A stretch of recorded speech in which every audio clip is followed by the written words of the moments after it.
What it do, people? It's your boy Derek on the mic again today. It is August 29th, 2023. And we have Danny joining the show with us today. Chris is tired from work. But before we get started, please go ahead and subscribe below and like below. We do need that, and we do appreciate that when you guys do that. We only need to think 92 more people to hit 200 or something like that, or 82 more people, something like that. Might even be 72. I think it's 72. But anyways, without further ado, I'm going to introduce the one, the only. And hold on, I gotta mute this shit. Boom, boom, boom. Move for now. Okay, Danny. What's up, Danny? Oh, well, he was on there for a second. He'll be back. All right, so getting started with the day, we have ESPN has said that they're going to televise the ACC college football playoff games at the movie theaters in 2023. And it just made me think, what if they do that for all college football games? What if they actually put, the Rose Bowl in there, maybe the college championship in there, or any other the high-end stakes games that they always have. Denny, what are your thoughts on that? Like, would you want to go see whatever your favorite team play in the movie theater? I would. It's different, but I would try it.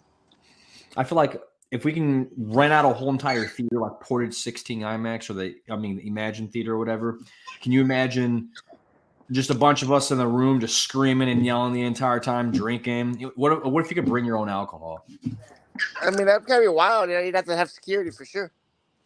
You don't need security. I mean, it'd just be your close friends that you're talking shit to all the time. I feel like the only time you probably need security is if you're like some other dumbass comes in that's trying to join in on your party. I feel like each I don't know how many theaters there are, but if you're renting it out for college football, I feel like there should be only for that person, whoever's watching it. But then you could also interact with other people. Like, this would be like a way to network. Imagine if Ohio State Buckeyes were playing in the Big Ten championship against Michigan, and in that same room that you're watching the game with all your friends, you're meeting other people who also like the Ohio State Buckeyes, and you just become this big, huge little thing, and you meet new friends and new people. Like, yeah, I met this guy at the movie theater. He was a Buckeyes fan, and yada yada yada. I feel like that'd be a lot of fun. Maybe you are, especially if you're a Buckeyes fan. Yeah. Maybe you are right, though. We do probably need some security there because it'd be getting pretty rowdy if it's Ohio State versus Michigan. That's Michigan for sure. All the way. Tom's from Michigan. What? Tom Brady's from Michigan. Are you telling me you're a Michigan fan? Yeah, Tom Brady's from Michigan. So the only reason you're a Michigan fan is because Tom Brady went there? That's all you need. So you're not a fan of any other college football team? Not Notre Dame, not IU, not Purdue, not Rutgers.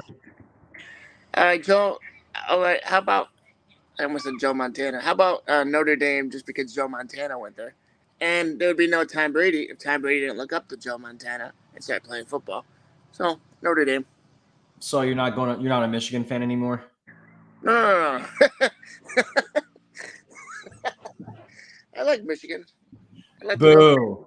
That team up north, trash, garbage. You know that they don't have their head coach for 3 games this year, right? The start the season. Hubbard suspended for recruiting people and buying them cheeseburgers. I know. Goddamn cheeseburgers, man. The front office told them not to. They said, hey, man, don't give them those fucking cheeseburgers, because if you do, you're going to get suspended, man. You're going to get put in timeout. And he's just like, man, these boys want to eat, and it's just a cheeseburger. I just got to tell them what's going on and offer them a cheeseburger. That's it. Mm-hmm.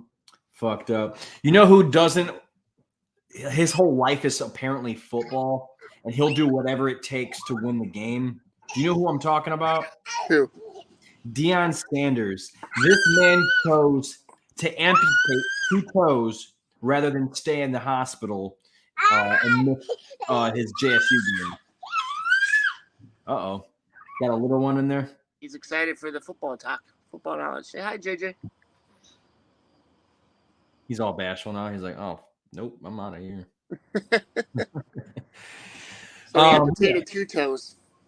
Yeah, he's amputating 2 toes. He's undergone like 12 surgeries because of blood clots and like other problems. And they've actually threatened to amputate his leg or his foot. But yeah, he decided to have 2 toes amputated so that way he doesn't miss any additional games while he's over there coaching for Colorado. That's crazy. Yeah. So he can still lose a leg. I mean, maybe. I think he's good now, hopefully. Maybe it's just those 2 toes or something. I don't know what's going on. I think he said, like, man, forget the toes. He's like, they were charcoal black. They were dead. You look down there, and it's 2 black toes. Take them. What am I going to do with them? It's like, you got to walk on them, bro. Like, what do you mean? He said, now the blood flow is great. He was hurting so bad because I wasn't getting any blood flow down there over the last year. That's why it was hurting. So apparently it's fixed now, man. Good for him. Prime time's always been steady. He's a dinosaur. Roar. Oh, there you go. He's off. He's off in the wilderness. Reggie Bush is trying to file. Oh, he is not trying to. He filed a defamation lawsuit against the NCAA. I think I have the article here for you, but let's see. He is saying that the NCAA maliciously attacks his character through a completely false and highly offensive statement that was widely reported in the media and substantially and irreparably damaged his reputation. And it's true. I mean, there's like right now, what did he do back then again? I forgot. I don't remember. What, that's 2005, 2004? Yeah, I think he was like got extra money or something like that, accepted cash and like travel expenses. Oh yeah, here it is, down here. Says that all this is all has to do with Bush's attempt to have his 2005 Heisman Trophy reinstated. He forfeited the trophy in 2010 after a 4-year extra benefits investigation determined that he and his family members, while he was a student athlete, accepted cash and travel expenses and a home in the San Diego area where his parents lived. And they lived rent-free for more than a year, for which they were provided $10,000 to furnish.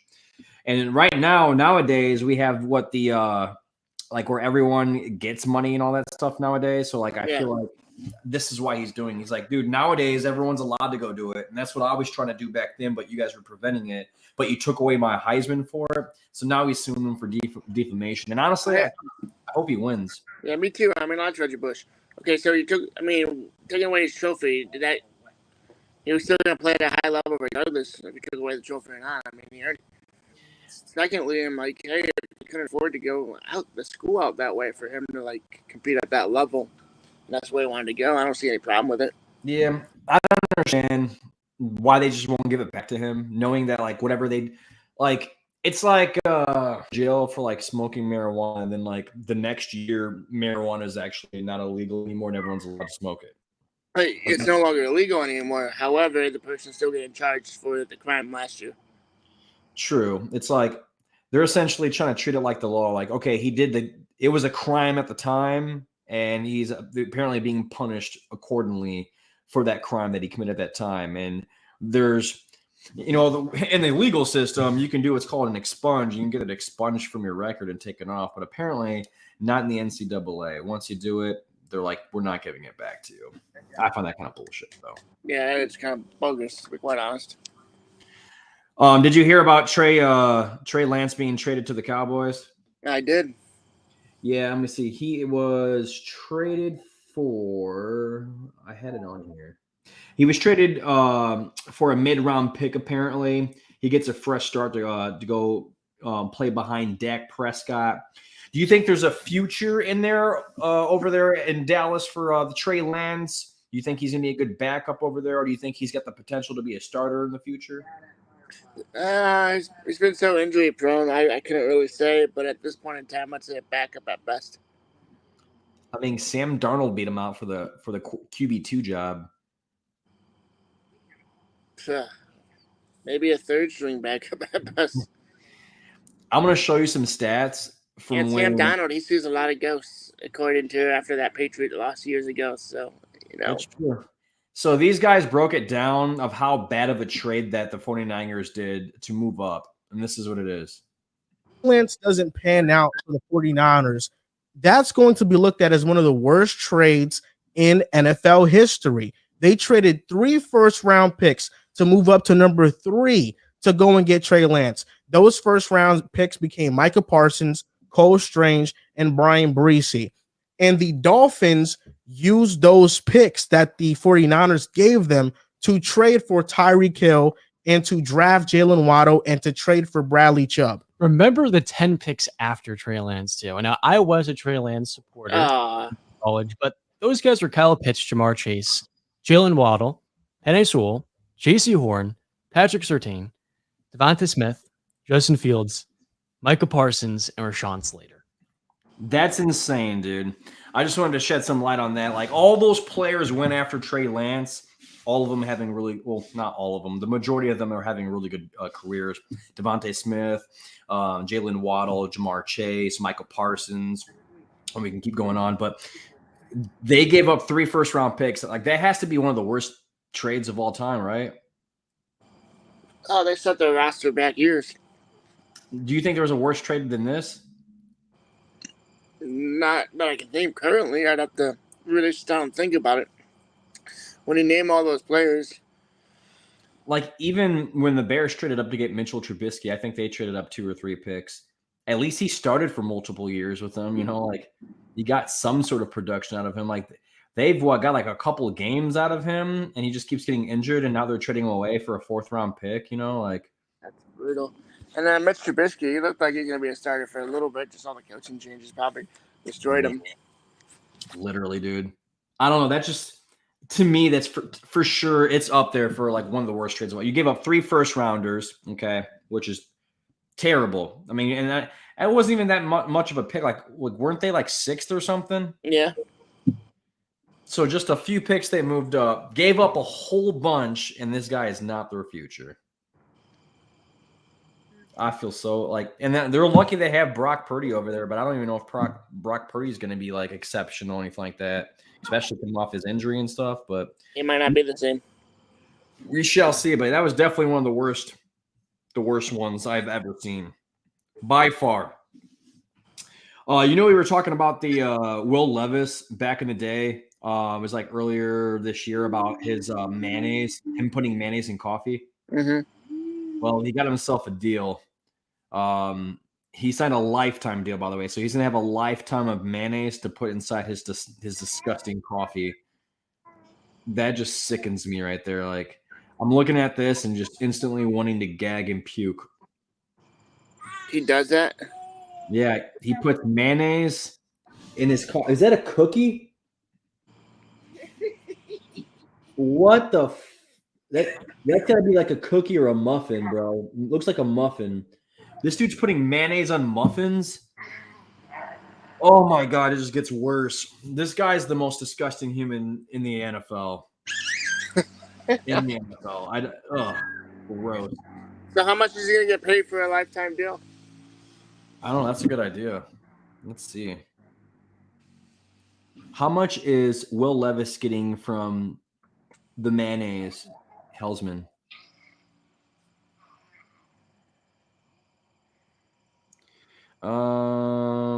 I think he just gets a lifetime supply. That's all he gets, maybe. I was gonna say, if it's money, like, I like mayonnaise in my coffee too. Sign me up. Yeah, I mean, it doesn't say. I'm sure he's getting some sort of compensation, but he's getting mayonnaise for life. Which, I mean, I like mayonnaise, but I don't like it in my fucking coffee or my goddamn on my goddamn muffins. You got me fucked up.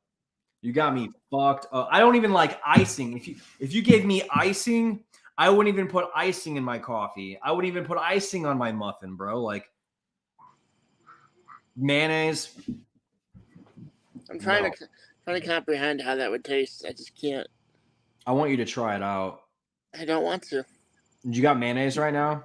I'm sure I can find some, yeah. Do you have coffee? Yeah. All right, you should go make some coffee real quick and put some in there, and then I'll record it and put it on social media, and we'll see what people say. Or you could do it on the next show. The next show that you join, just have your cup of coffee right there, and like, hey, boys, and just randomly do it all nonchalant when none of us are paying attention. Just squirt all your mayonnaise inside there. Oh, I'll definitely do that. I mean, I'll do it for social media purposes, but other than that, if I don't like it, it's getting dumped. You got to drink the whole thing, though.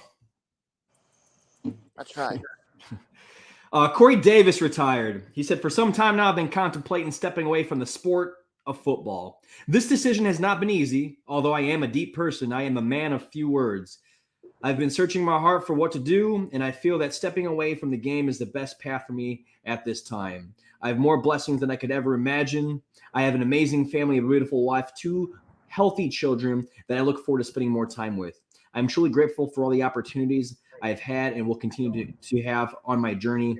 Thank you to my family and friends and the Jets organization for supporting me throughout this process. That man didn't really play that long. No, he was really good with the Titans, and then he went to the Jets.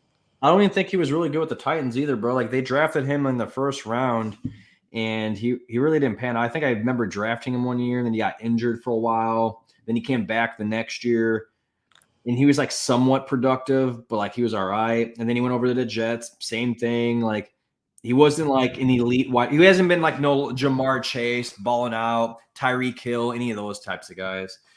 So, yeah. But kudos to him, in his retirement. I hope he enjoys that.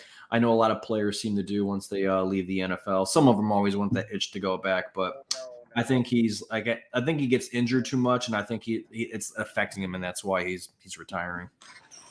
And good for him. I mean, not many people get to play at that level, so got your money and call it a career. True. Yeah, true. Did you know Chris Jones is holding out?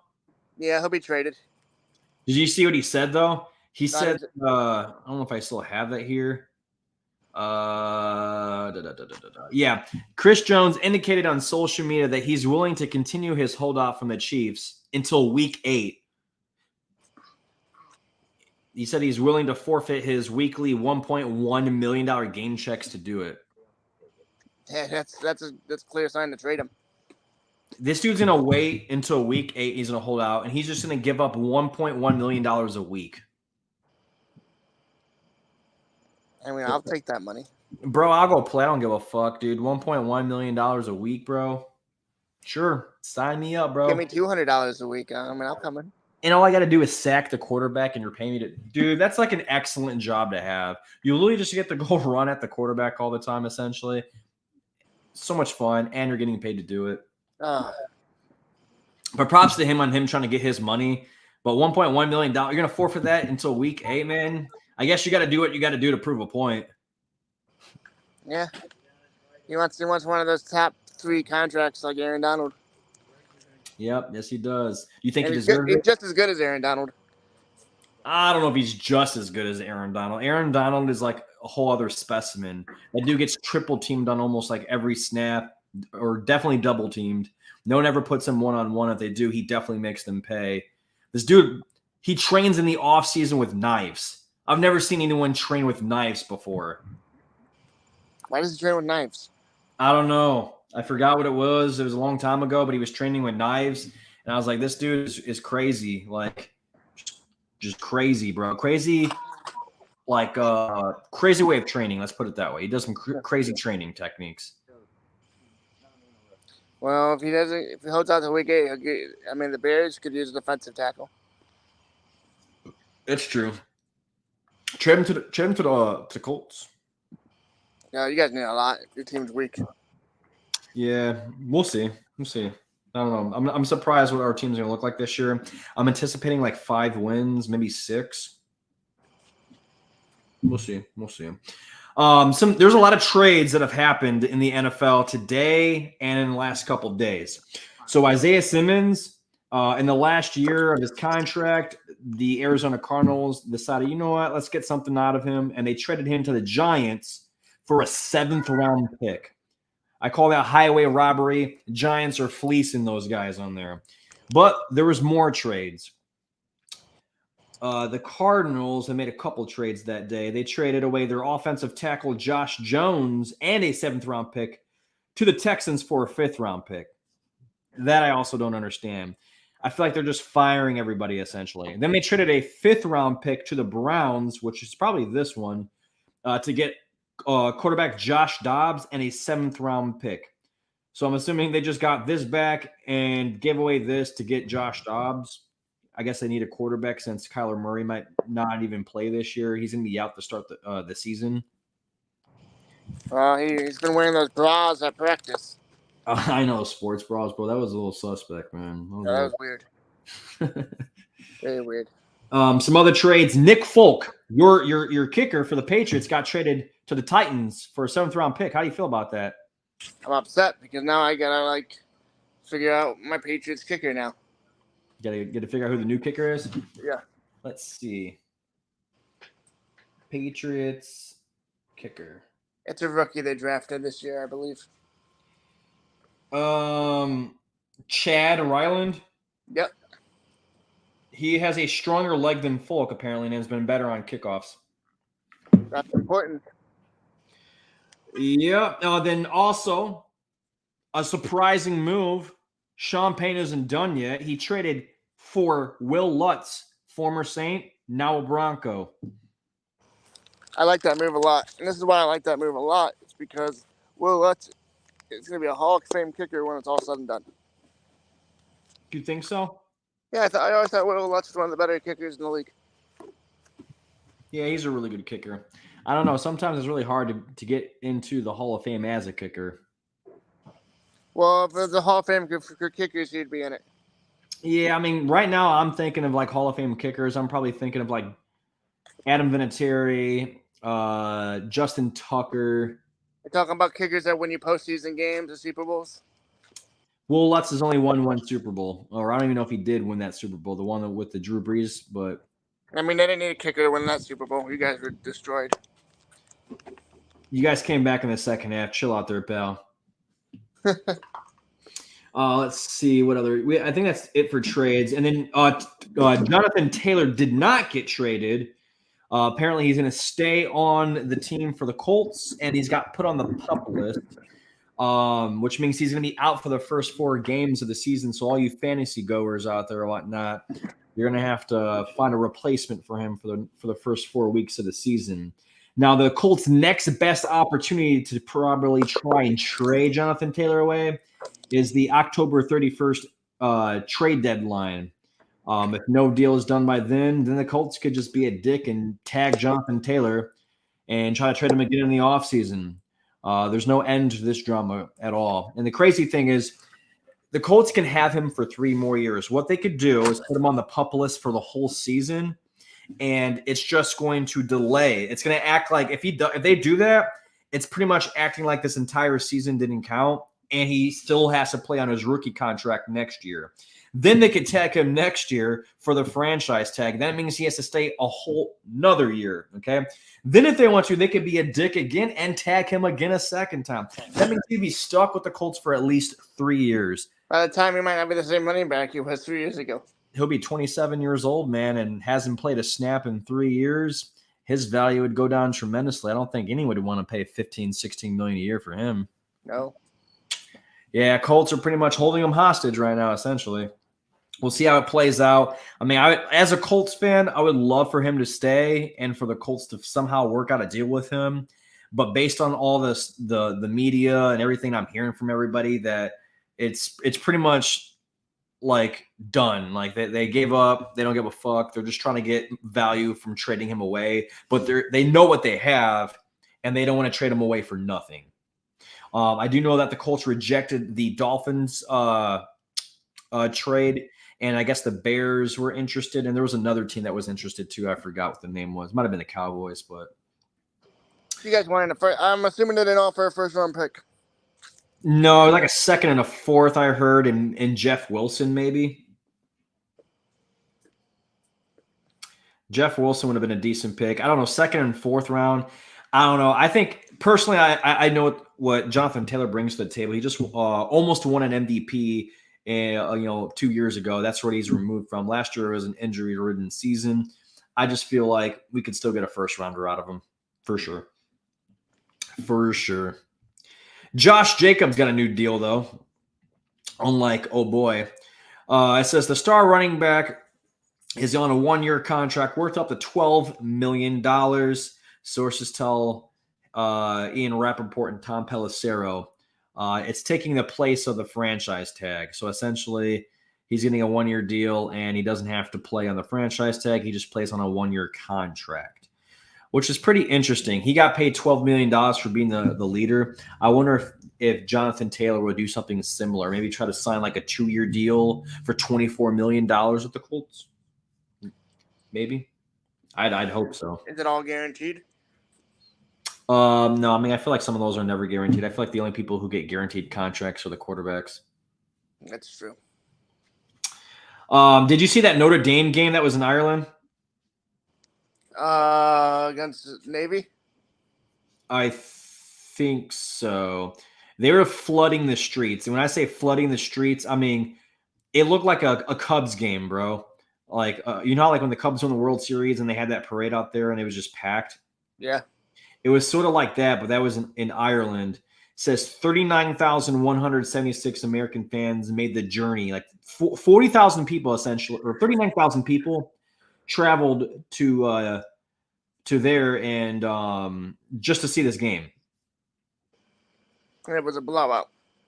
Yeah, it was blowout city. Their quarterback seems to be pretty good, and he's on pace right now to win the Heisman, is what they were saying, or competing for it. Because I know Caleb Williams is also up there too as well. But yeah, like the entire streets were flooded, man. Like when I say flood, I wish I still had that video. There was so many people like just pouring through it. I didn't realize that many Notre Dame fans were out there. The fact that 40,000 of them essentially went to Ireland just to watch the game is even more baffling, bro. Like, that's crazy.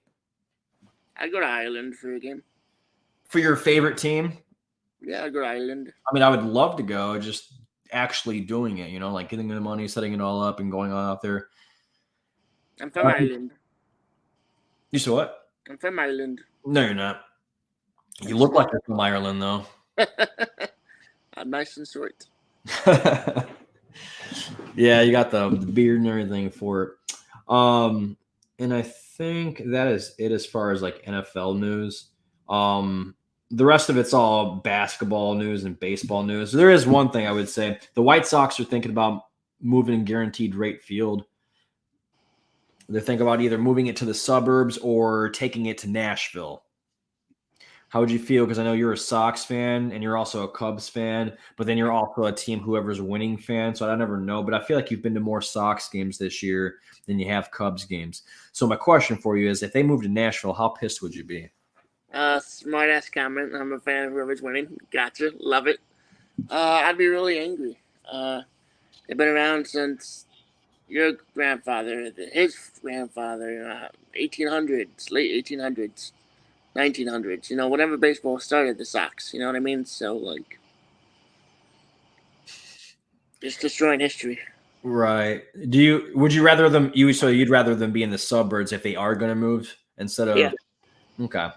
So they could still be called the Chicago White Sox and whatnot. I just feel like they need a new owner. I think, what's his name? Jerry Reinsdorf just needs to sell that team and sell the Bulls and give it to someone who actually gives a shit, you know? Feel like he's just in it for the money and not in it to actually win it. And I would rather have an owner who wants to win a championship for once. Not that I'm a Sox fan, but I'm also a Bulls fan, and that stuff irritates me. But I mean, if you look at their organization as a whole and all the dumb moves they've made, it's just like, yeah, it's sad. It's never smart.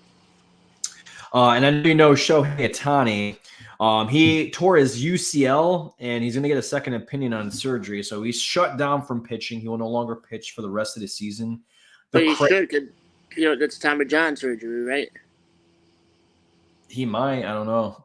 You know, the crazy thing is, in fantasy, I think even if he doesn't play another game this season, I still think he would still lead the entire league in points. Because he's hitting. Well, no, not even because he's hitting. Like right now, because say he does get surgery and they end up shutting him down, then he's not going to be hitting anymore either. So that means he's no longer accruing any more points. But the fact that he's so far ahead right now, the only person who's closest to him is Ronald Acuna, and he's 300 points behind. So Ronald Acuna would really have to start hitting it even better than what he's doing right now, and he's doing a really damn good job right now. But he would have to do even better just to even try and catch him or pass him. And I'm thinking to myself, we had like a month, maybe less than a month left of baseball, I just don't see him catching. I don't see anyone catching him in points before the end of the season, even if he stopped right now. That's how impressive he's been, bro. That's how impressive he's been. He's pretty much guaranteed to win that MVP award. Even injured? You said what? Even injured? Even injured, I think he would still win it, or be pretty close, man. To be honest with you, but I'm pretty sure he'd still win it. And then there's two things left I wanted to mention. These are just basketball news. You probably don't know much about this, but there's a disgruntled star named James Harden. He's on the Philadelphia 76ers right now. And he doesn't want to be on the team anymore. And then there's a general manager called Daryl Morey, and he is trying to create a narrative that James Harden's going to stay, and he was trying to do that. And then finally, James Harden came out when he was over at the, I think it was like some other convention or something like that, and he came out straight up and said that Morey's a liar. He's never going to play for that man ever. And he repeated himself. He said, I will never play for an organization that he's a part of. And because he said those words, the NBA fined him $100,000 just because he said he was no longer going to play for that particular organization. So the NBA Players Association is trying to appeal it, and they want it to be put in front of an arbitrator because they don't feel like he should have been fined for that, which honestly, I don't think so either. He just called him a liar. Like, I don't think he said anything that would go against their contract. I know you can't say some bad things about the refs and about like things, but I don't think he said anything bad. He just said he was a liar and that he wasn't going to play for that team's organization. So I feel like he might win that case. Yeah, I mean, if the guy's lying and he's just spitting facts, I mean, it is what it is. So I'm saying it's like, hey, he said that he didn't want to play for him, but he's saying that he wants to play for him. He's just calling him a liar and saying that's not true. He doesn't want to play for them. So, like, I don't know why you're being fined for something like that. It's not like he said, oh, yeah, Daryl Morey's a fucking bitch. I don't want to fucking play for that bum-ass little bitch. He didn't say any of that shit. No. Last thing I was going to mention is the Bulls guard Lonzo called out Stephen A. Smith. So a little backstory is Stephen A. Smith said that this man couldn't even stand up from a chair or he couldn't get up from a sitting position. So Lonzo came out and did this. Who are your sources, bro? Please tell me who your sources are. Come on, man. Come on, man. You got to stop yapping. And I actually like you, man. I don't even know you like that. But I like you. I'm coming back, man. Come on. So he says he's coming back, which I doubt. I mean, yeah, he's getting up from a seated position like that. But, like, I've been waiting for this dude to come back for 2 years now, bro. I kind of give up on it. I'm like, whatever. If he comes back, he comes back. If he doesn't, he doesn't. But that was a hard injury to come back from. I think I read a report last year that said something about, like, the injury that Lonzo Ball has, no one has ever came back from, and it usually ends their career. So maybe he might be the first. Let's hope. I hope he comes back and plays an elite level. What kind of injury was it? Let me look it up for you. Make it quick. What kind of injury does Lonzo Ball have?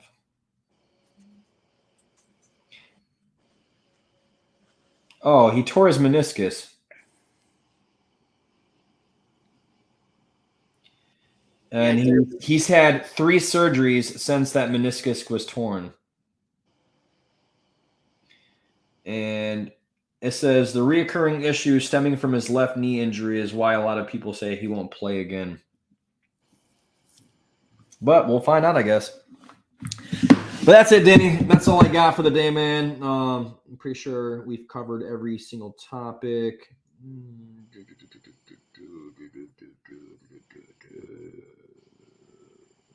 Yep, that's it, man. All right, guys. All right, that's your round. Subscribe below, like below, say hello to Danny.